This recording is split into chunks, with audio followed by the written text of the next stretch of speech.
내가 보니 바다에서 한 짐승이 나오는데 뿔이 12요 머리가 7이라 그 뿔에는 10왕관이 있고 그 머리들에는 신성모독하는 이름들이 있더라. 내가 본 짐승은 표범과 비슷하고 그 발은 곰의 발 같고 그 입은 사자의 입 같은데 용이 자기의 능력과 보좌와 큰 권세를 그에게 주었더라. 그의 머리 하나가 상하여 죽게 된 것 같더니 그 죽게 되었던 상처가 나음에 온 땅이 놀랍게 여겨 짐승을 따르고 용이 짐승에게 권세를 주므로 용에게 경배하며 짐승에게 경배하여 이르되 누가 이 짐승과 같으냐? 누가 능히 이와 더불어 싸우리요? 하더라. 또 짐승이 과장되고 신성 모독을 말하는 입을 받고 또 42달 동안 일할 권세를 받으니라. 짐승이 입을 벌려 하나님을 향하여 비방하되 그의 이름과 그의 장막 곧 하늘에 사는 자들을 비방하더라. 또 권세를 받아 성도들과 싸워 이기게 되고 각 족속과 백성과 방언과 나라를 다스리는 권세를 받으니 죽임을 당한 어린 양의 생명책에 창세 이후로 이름이 기록되지 못하고 이 땅에 사는 사람들은 다 그에게 경배하리라. 누구든지 귀가 있거든 들을지어다. 사로잡힐 자는 사로잡혀갈 것이요 칼에 죽을 자는 마땅히 칼에 죽을 것이니 성도들의 인내와 믿음이 여기 있느니라. 내가 보매 또 다른 짐승이 땅에서 올라오니 어린 양같이 두 뿔이 있고 용처럼 말을 하더라. 그가 먼저 나온 짐승의 모든 권세를 그 앞에서 행하고 땅과 땅에 사는 자들을 처음 짐승에게 경배하게 하니 곧 죽게 되었던 상처가 나은 자니라.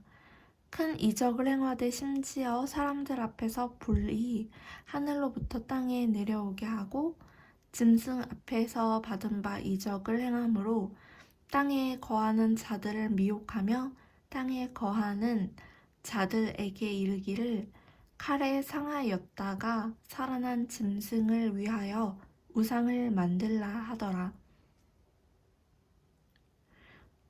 짐승은 앞서 두 증인이 입에서 불을 내었던 것처럼 큰 능력들을 온 세상에 보여줍니다. 사람들 앞에 큰 불이 하늘로부터 땅에 내려오게 하였습니다. 그러한 짐승이 한 일은 바로 우상을 만드는 일이었습니다. 이어서 15절입니다. 그가 권세를 받아 그 짐승의 우상에게 생기를 주어 그 짐승의 우상으로 말하게 하고 또 짐승의 우상에게 경배하지 아니하는 자는 며칠든지 다 죽이게 하더라. 정말로 큰 능력을 받았던 것 같습니다. 짐승은 우상을 만들었는데 우상을 만들 뿐 아니라 그 안에 생기를 주어서 우상이 말하게끔 했습니다. 이것은 하나님의 창조적인 능력을 카피해서 보여주는 일입니다. 마귀는 하나님 편에 서지 않았지만 하나님께서 하시는 일은 본인도 무엇이든지 할 수 있다고 본인의 능력으로 온 세상의 사람들을 설득하고 있습니다. 그가 모든 자, 곧 작은 자나 큰 자나 부자나 가난한 자나 자유인이나 종들에게 그 오른손에나 이마에 표를 받게 하고 누구든지 이 표를 가진 자 외에는 매매를 못하게 하니 이 표는 곧 짐승의 이름이나 그 이름의 수라. 세상의 모든 거래, 트레이딩을 할 때에 반드시 이 표를 가지고 이 표를 이용해서 거래를 해야만 하는 때가 옵니다. 이어서 18절입니다. 지혜가 여기 있으니 총명한 자는 그 짐승의 수를 세어보라. 그것은 사람의 수니 그의 수는 666이니라. 666명의 짐승이 있습니다. 또 내가 보니 보라, 어린 양이 시온산에 섰고 그와 함께 14만 4천이 서 있는데 그들의 이마에는 어린 양의 이름과 그 아버지의 이름을 쓴 것이 있더라. 짐승의 표를 받은 자들은 오른손에나 이마에 짐승의 표를 받았고 예수님, 어린 양과 함께 시온산에 서는 자들은 그 이마에 어린 양의 이름 그리고 그 아버지의 이름, 하나님의 이름이 있습니다. 최소한의 생존을 위해 거래를 하는 상황에서도 짐승의 권세를 인정해야만 살아갈 수 있는 이 험악한 시대에 하나님의 빛을 가진 하나님의 백성들이 서서 하나님을 찬양합니다. 2절입니다. 내가 하늘에서 나는 소리를 들으니 많은 물소리와도 같고 큰 우레소리와도 같은데 내가 들은 소리는 검은 고 타는 자들이 그 검은 고를 타는 것 같더라. 그들이 보좌 앞과 내 생물과 장로들 앞에서 새 노래를 부르니 땅에서 속량함을 받은 14만 4천 밖에는 능히 이 노래를 배울 자가 없더라. 이 사람들은 여자와 더불어 더럽히지 아니하고 순결한 자라. 어린 양이 어디로 인도하든지 따라가는 자며 사람 가운데에서 속량함을 받아 처음 익은 열매로 하나님과 어린 양에게 속한 자들이니 그 입에 거짓말이 없고 흠이 없는 자들이더라. 처음 익은 열매, 첫 열매는 하나님의 자녀 중 이스라엘 백성들로 이스라엘 백성 14만 4천이 이렇게 이 어둠의 때에 짐승이 판을 치는 시대에 하나님을 온전히 외칩니다. 하나님을 온전히 찬양합니다. 이어서 6절입니다. 또 보니 다른 천사가 공중에 날아가는데 땅에 거주하는 자들 곧 모든 민족과 종족과 방언과 백성에게 전할 영원한 복음을 가졌더라. 그가 큰 음성으로 이르되 하나님을 두려워하며 그에게 영광을 돌리라. 이는 그의 심판의 시간이 이르렀음이니 하늘과 땅과 바다와 물들의 근원을 만드신 이를 경배하라 하더라. 또 다른 천사 곧 둘째가 그 뒤를 따라 말하되 무너졌도다 무너졌도다 큰 성 바벨론이여 모든 나라에게 그의 음행으로 말미암아 진노의 포도주를 먹이던 자로다 하더라.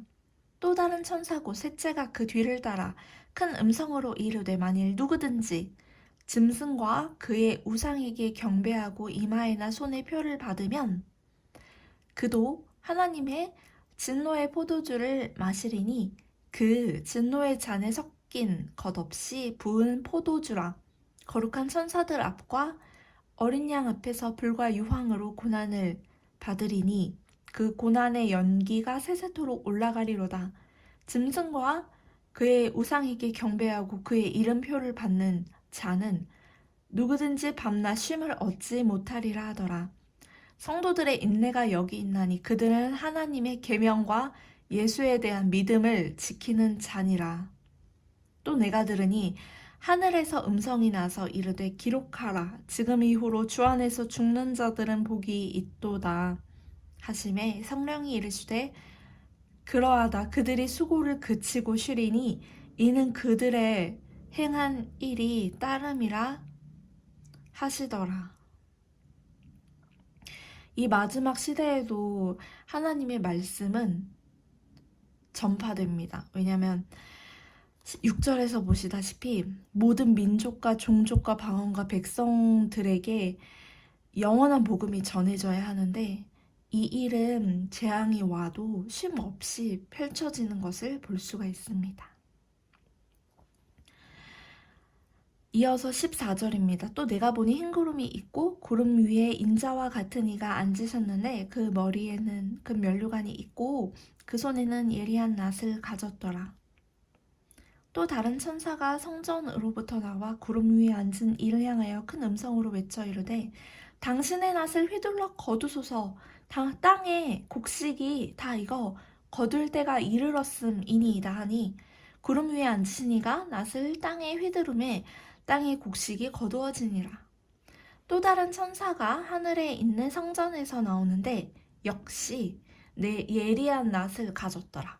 또 불을 다스리는 다른 천사가 제단으로부터 나와 예리한 낫 가진 자를 향하여 큰 음성으로 불러 이르되 내 예리한 낫을 휘둘러 땅의 포도송이를 거두라. 그 포도가 익었느니라 하더라. 천사가 낫을 땅에 휘둘러 땅의 포도를 거두어 하나님의 진노의 큰 포도주 틀에 던짐에 성 밖에서 그 틀이 밟히니 틀에서 피가 나서 말 굴레까지 닿았고 1600 스타디온에 퍼졌더라. 하나님의 분노를 이렇게 낫을 휘두르는 것을 통하여서 주님께서는 심판을 하셨다는 것을 알 수 있습니다. 하나님의 진노를 불러일으키는 포도들, 그 악한 열매들을 주님께서는 이 마지막 때에 거두셨습니다. 그 악한 열매들을 주님의 큰 포도주 틀에 던져서 성 밖에서 그 틀이 밟히는 것을 허락하셨습니다. 포도들은 모두 죽임을 당하였습니다.